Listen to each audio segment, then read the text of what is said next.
Yet, even with the video I just made yesterday talking about this stuff and talking about how the most important thing that you can do is to fully embody the behaviors that you believe to be the most beneficial, even that can be a negative depending on where your starting point is. Like, if your starting point.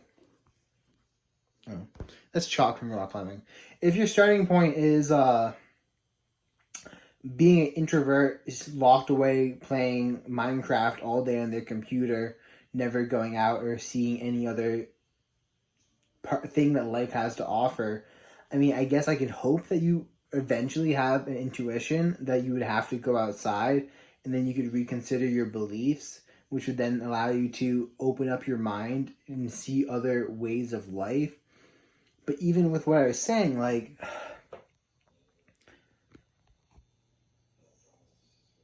is it always the best practice to fully embody the beliefs?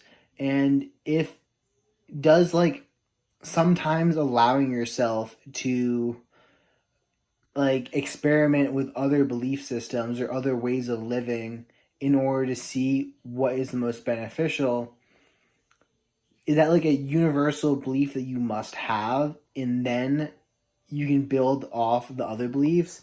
Because like if you don't ever go out and experiment with other things, ever go out and try other things, how are you supposed to know other things exist to then have those other things change the way you think so that you can then embody other behaviors? Because what I was saying earlier is that your behavior should always reflect how you think. But if your thinking never changes due to always having the same behaviors, then you're just going to get stuck in a loop because your behaviors are going to create the same environment, which is going to create the same thinking, which is something I talk a lot about.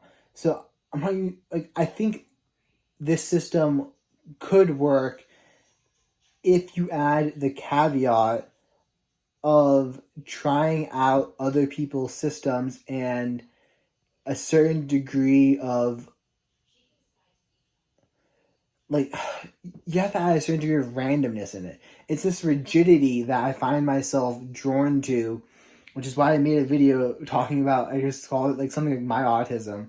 But it's like I find myself drawn to this rigidity of, oh, look at this, I discovered this new thing, let's apply it to everything in life. And then I look to apply it and I'm like, okay, but here's a situation which it wouldn't be beneficial. If someone was an introvert and only played video games online, got food delivered to the house, and never experienced a conversation with a person, how would they open their mind to the potential of another way of living?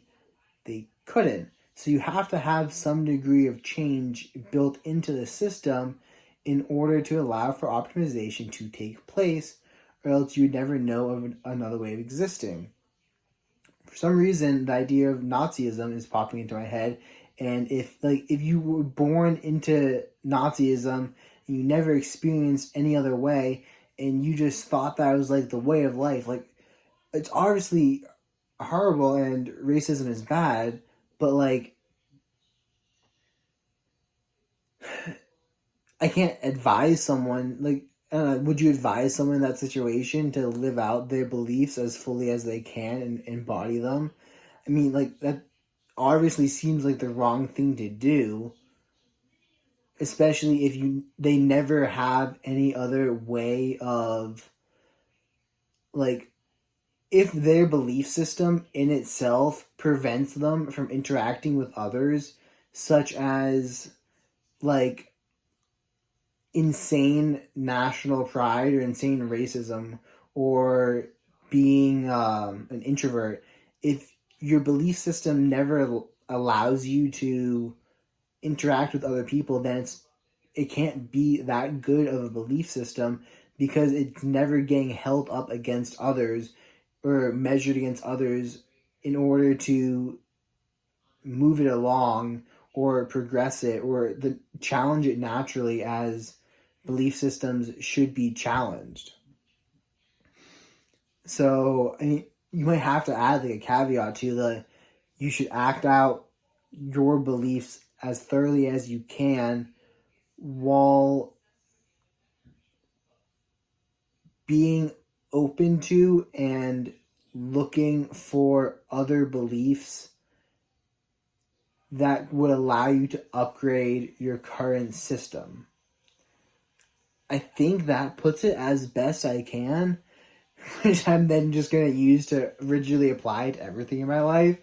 But it's like this relativism that drives me insane. It's like, tell me to do something, and it's kind of like the desire to be a computer, which isn't actually a desire, but it's like, tell me to do something, I'll do it autistically just every single time without regard to any nuance in any social situation and expect it to work.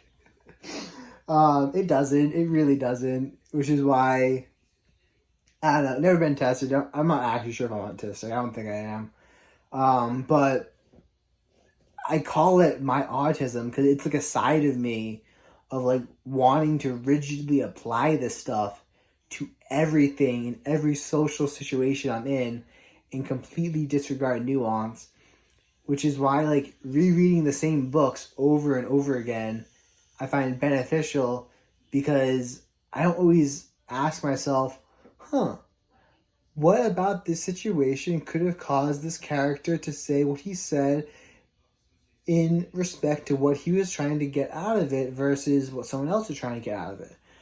Example, which is really nuanced, is the Odyssey. And I was talking to my brother about this, and he's like, if you think about it, when Telemachus goes to visit the other islanders, and one of the kings asks him about his homeland and tries to gift him a chariot, Telemachus says, no, my homeland of Ithaca isn't good. It doesn't have good fields for horses. It's very rocky and only suitable for goats. You might think, well, why did he say that? And I was like, oh, well, he's just describing his homeland. And then my brother was talking about it. He's like, no. That other king was feeling him out and seeing if Ithaca was a good place to invade. Oh, God, is it even Ithaca? I think it's Ithaca. It could be, I don't know, it's late at night. I'm just going to call it Ithaca. Could be seeing if Ithaca was a good place to invade because he just had Telemachus tell him about all the suitors in his house trying to marry his mother. So he's like, oh, this place has a bunch of like people who aren't under command and like has no ruling structure. I bet I could take that place over. And then like seeing the nuance in this stuff helps me better understand the social interactions of the world and read meaning deeper into what people like. There's always subcontext and subcontext to that subcontext, but I'm gonna leave the video there for today. Peace out.